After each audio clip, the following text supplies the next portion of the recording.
सभी श्रोताओं का राम की कथा में हार्दिक स्वागत, अभिनंदन। आज गंगा जन्म की कथा का पहला वीडियो आप सभी के सामने प्रस्तुत किया जा रहा है। बढ़ते हैं कहानी की तरफ। ऋषि विश्वामित्र ने कहा, वत्स राम, तुम्हारी तो अयोध्यापुरी में सगर नाम के एक राजा थे।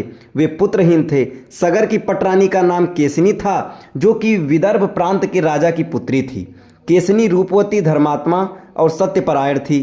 सगर की दूसरी रानी का नाम था सुमति, जो राजा अरिष्टिनेम की कन्या थी। महाराज सगर अपनी दोनों रानियों को लेकर हिमालय के भृगुप्रश्वर नामक प्रांत में गए और पुत्र प्राप्ति के लिए तपस्या करने लगे।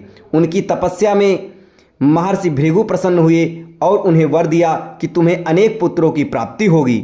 दोनों रानियों में से एक का केवल एक ही पुत्र होगा जो कि वंश को बढ़ाएगा, और दूसरी के 60,000 पुत्र होंगे। कौन सी रानी कितने पुत्र चाहती है, इसका निर्णय वे स्वयं आपस में मिलकर कर लें। केसनी ने वंश को बढ़ाने वाले एक पुत्र की कामना की और गरुड़ की भगिनी सुमति ने 60,000 बलवान पुत्रों की। कुछ काल के पश्चात रानी केसनी ने असमंज नामक पुत्र को जन्म दिया। रानी सुमति के गर्भ से एक तूंबा निकला, जिसे फोड़ने पर छोटे छोटे 60,000 पुत्र निकले।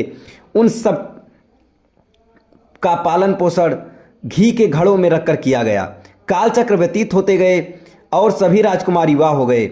सगर के ज्येष्ठ पुत्र असमंज बड़ा दुराचारी था और उसे नगर के बालकों को सरयू नदी में फेंक कर उन्हें डूबते हुए देखने में बड़ा आनंद आता था। इस दुराचारी पुत्र से दुखी होकर सगर ने उसे अपने राज्य से निर्वासित कर दिया। असमंज के अंशुमान नाम का एक पुत्र था। अंशुमान अत्यंत सदाचारी और पराक्रमी था। एक दिन राजा सगर के मन में अश्वमेघ यज्ञ करवाने का विचार आया। शीघ्र ही उन्होंने अपने इस विचार को कार्य रूप में परिणित कर दिया। राम ने ऋषि विश्वामित्र से कहा, गुरुदेव, मेरी रुचि अपने पूर्वज